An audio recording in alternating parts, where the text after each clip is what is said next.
Olá, queridos, eu sou Rodrigo Amém e este é mais um Tosca Apresenta. Tosca Literatura é a nossa pequena casa editora de livros, onde a gente publica, em parceria com outras editoras, os nossos títulos literários.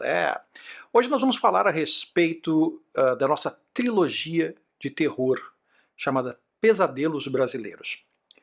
O primeiro livro dessa trilogia, de obviamente 3 livros de terror, histórias de terror, de sobrenatural, de assombração. A ideia dessa série era trabalhar as possibilidades de ambientar o gênero de terror com a cultura brasileira, de ter elementos, questões, indagações que são típicas da nossa cultura e da realidade de ser brasileiro e de morar no Brasil, para dentro do gênero literário que eu gosto tanto, que é tão presente na minha formação, como o horror. Eu sempre fui um fã de Stephen King, sempre fui um fã daqueles filmes slasher dos anos 80, do Jason, do Freddy Krueger. Eu sempre tive uma fascinação por isso, e eu sei que o terror no Brasil, especialmente como gênero literário, é uma coisa assim meio marginal no sentido literário da coisa. Assim, fica à margem do que normalmente as pessoas consomem em termos de literatura. No Brasil a gente consome muito literatura de hot e de autoajuda, né? Tem uma procura maior por livros para quem quer se fuder e para quem está fudido.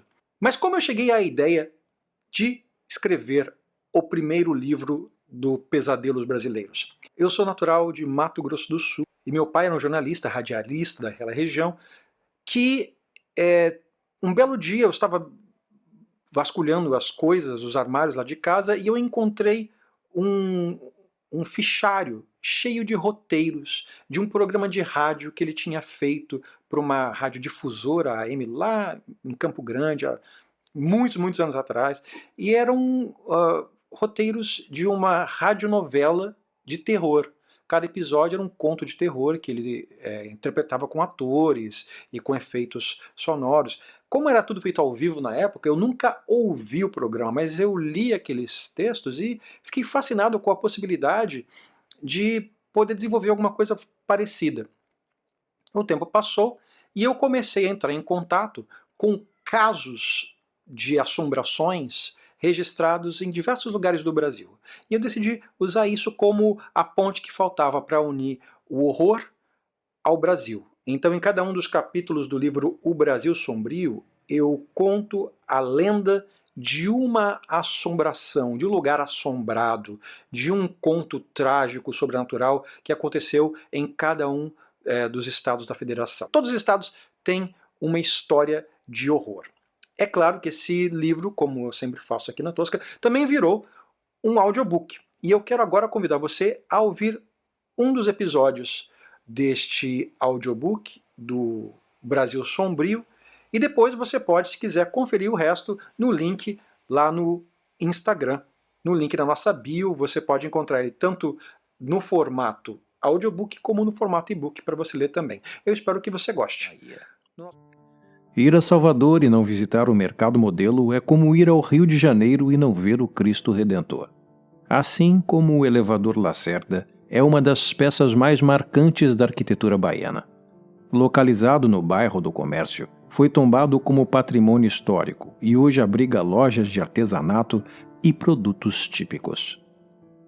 É um lugar de muitos aromas, sabores e sons. Os turistas, vindos de todas as partes, chegam à procura de presentes e lembranças. Seu Afonso, nome fictício de um verdadeiro guia de turismo com 38 anos de experiência, sempre teve respostas decoradas para toda eventualidade. A idade, a origem, a história de cada canto do mercado. Nenhuma pergunta de seus clientes era capaz de surpreendê-lo, especialmente depois da chegada de Felipe Rizzo. O edifício do Mercado Modelo é uma antiga alfândega cuja construção começou em 1843. O prédio foi inaugurado por Dom Pedro II, ainda inacabado, em 1861.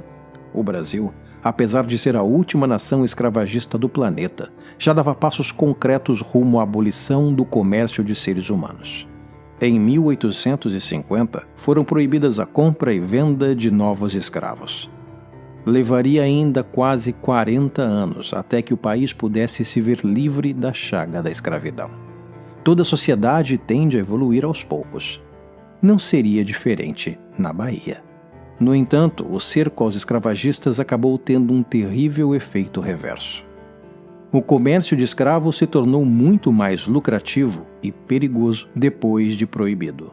Uma parcela dos mercadores e dos fazendeiros estava disposta a desafiar a lei para manter tal modelo de negócio.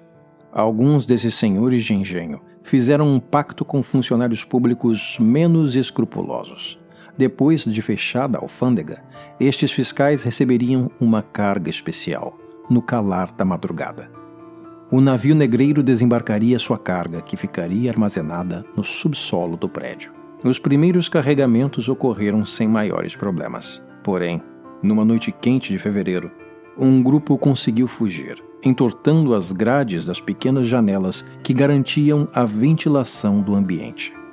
Antes que outros tentassem a mesma rota de fuga, pesadas barras de ferro foram adicionadas, substituindo as grades do projeto original. Uma mudança que teria graves consequências. Acontece que meses depois, numa madrugada, uma terrível tempestade alagou as ruas de Salvador. As chuvas tomaram o subsolo do mercado modelo. Algemados às paredes, os escravos que aguardavam serem transferidos observaram em horror o nível da água subir. O único vigia tentou em vão libertar os prisioneiros, mas as chaves estavam com o responsável pelo carregamento, o capitão Rizzo. Alheio ao problema, o mercador italiano aproveitava sua noite de folga num bordel da capital baiana. O que aconteceu em seguida mistura folclore, crendice popular e registros históricos em medidas variáveis. Segundo relatos do vigia, os relâmpagos e trovões abafaram os gritos desesperados dos escravos, que lutavam contra o iminente afogamento. Apenas um deles não chorava ou gritava. O escravo mais velho, cabeça já branca, permanecia imóvel, repetindo uma cantilena. Pela manhã, quando o comandante Rizzo finalmente retornou ao mercado, encontrou os 64 escravos mortos. Pergunte a qualquer criminologista. Esconder um corpo é um problema. Imagine 64 cadáveres. Para evitar o cárcere, Rizzo fez o que sabia. Subornou funcionários públicos. Comprou o silêncio de oficiais. Teve que vender seu navio e negociar empréstimos com seus clientes e cúmplices. Enfim, o carregamento proibido foi enterrado no subsolo do mercado modelo, juntamente com a carreira naval do comandante. Dizem que o tempo é o melhor remédio. Depois de algum tempo vivendo de mascates, Felipe conseguiu estabelecer seu próprio comércio. Ironicamente, nos arredores do mesmo mercado modelo. Lá, conheceu uma garota, se apaixonou e constituiu família. Seu negócio passou para a geração seguinte. Rizzo reconstruiu a vida naquele mesmo lugar onde sua ganância exterminara dezenas de outras vidas. Apesar do horror de seus atos, parecia que seu passado monstruoso tinha chegado ao fim. Mas, para a família e os frequentadores do mercado modelo, era apenas o começo da maldição. Fábio Rizzo, o filho mais velho de Felipe, morreu no primeiro incêndio do mercado modelo, em 1922. O rapaz não conseguiu deixar o local a tempo e foi consumido pelas chamas. Seu velho pai vivera o bastante para sofrer a dor de perder um filho e faleceu algum tempo depois. Carlos Rizzo, o irmão caçula, contrariou a vontade do pai e reabriu o comércio da família com o dinheiro da indenização. 21 anos mais tarde, sua esposa, Maria de Fátima Rizzo, morreu no segundo incêndio a consumir o mercado modelo. A perda da mulher amada levou Carlos à loucura e acabou tirando a própria vida. Seus 2 filhos foram criados pelo irmão de Maria de Fátima, que também herdou o ponto comercial da família. Douglas e Felipe, uma homenagem ao falecido avô, eram muito novos quando perderam os pais e cresceram alheios à maldição dos Rizzo. Mas o tio adoeceu repentinamente e os sobrinhos, já adultos, foram obrigados a tocar o negócio. Em 1969, no seu dia de folga, Felipe foi acordado pela sirene de um carro de bombeiros. Fogo no Mercado Modelo. Quando finalmente chegou ao local, viu enfermeiros carregando o corpo de seu irmão, Douglas. Por mais que nossa mente racional se recuse a perceber padrões sobrenaturais, a natureza supersticiosa do ser humano eventualmente se manifesta. Felipe sabia do histórico trágico do Mercado Modelo. A morte do irmão foi a tragédia que faltava para convencê-lo de que a maldição era real. O rapaz deu as costas para as chamas no Mercado Modelo e foi fazer as malas. Mudou-se para a Itália com planos de nunca mais voltar. Com a história marcada por tragédias e grandes incêndios, o antigo prédio do Mercado Modelo foi transferido. No seu lugar, o monumento Saveiros, de Mário Cravo, foi erguido. Mas a reforma respeitou o plano arquitetônico original e manteve a conexão subterrânea com o antigo porão. Quando os turistas e clientes se vão depois do expediente, comerciantes relatam ouvir e ver coisas estranhas. E não apenas no subsolo. Os vigias que tomam conta do mercado durante a noite contam que ainda ouvem os ruídos das correntes dos escravos. Gente sussurrando. Objetos caindo e portas batendo sem explicação. Um vigia pediu demissão após uma porta se quebrar sem ser tocada. O clima pesado assombra os trabalhadores do local, mesmo os mais experientes, como seu Afonso. Em 1984, seu Afonso ainda era um jovem guia, prestes a acabar mais um dia de trabalho. Um homem idoso, de aparência estrangeira, lhe fez um pedido incomum. Queria conhecer o subsolo do Mercado Modelo. Na época, a entrada subterrânea era proibida. Especialmente porque, depois de obras do aterro na orla baiana, os alagamentos eram constantes nos pavilhões abaixo do nível do mar.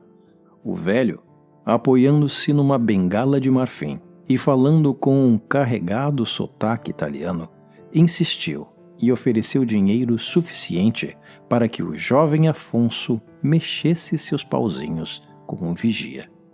Discretamente, Riso e Afonso desceram por uma escada estreita até o âmago da antiga construção. Depois de alguns passos, o velho Felipe começou a soluçar e precisou ser amparado pelo guia. Riso confessou a razão da insistência em visitar tal lugar. Queria ver com os próprios olhos o local onde nascera a maldição que atormentou cada geração da família Riso, a começar pelo seu avô. Naquela noite, o fogo mais uma vez consumiu o Mercado Modelo. Desta vez, em seu novo prédio. Felipe Riso nunca mais foi visto. Há registro de sua entrada no país 2 dias antes do incêndio, mas não de sua saída. Para familiares e amigos na Itália, ele continua desaparecido até hoje. As investigações oficiais concluíram que os 4 incêndios no Mercado Modelo tiveram causas acidentais. Mas muita gente prefere acreditar numa outra explicação: a maldição dos Riso. É isso aí, gente. Espero que vocês tenham gostado. Não se esqueça de dar o like, de se inscrever, apertar o sininho aqui e de nos seguir lá no Rodrigo Amém, ok? Até a próxima.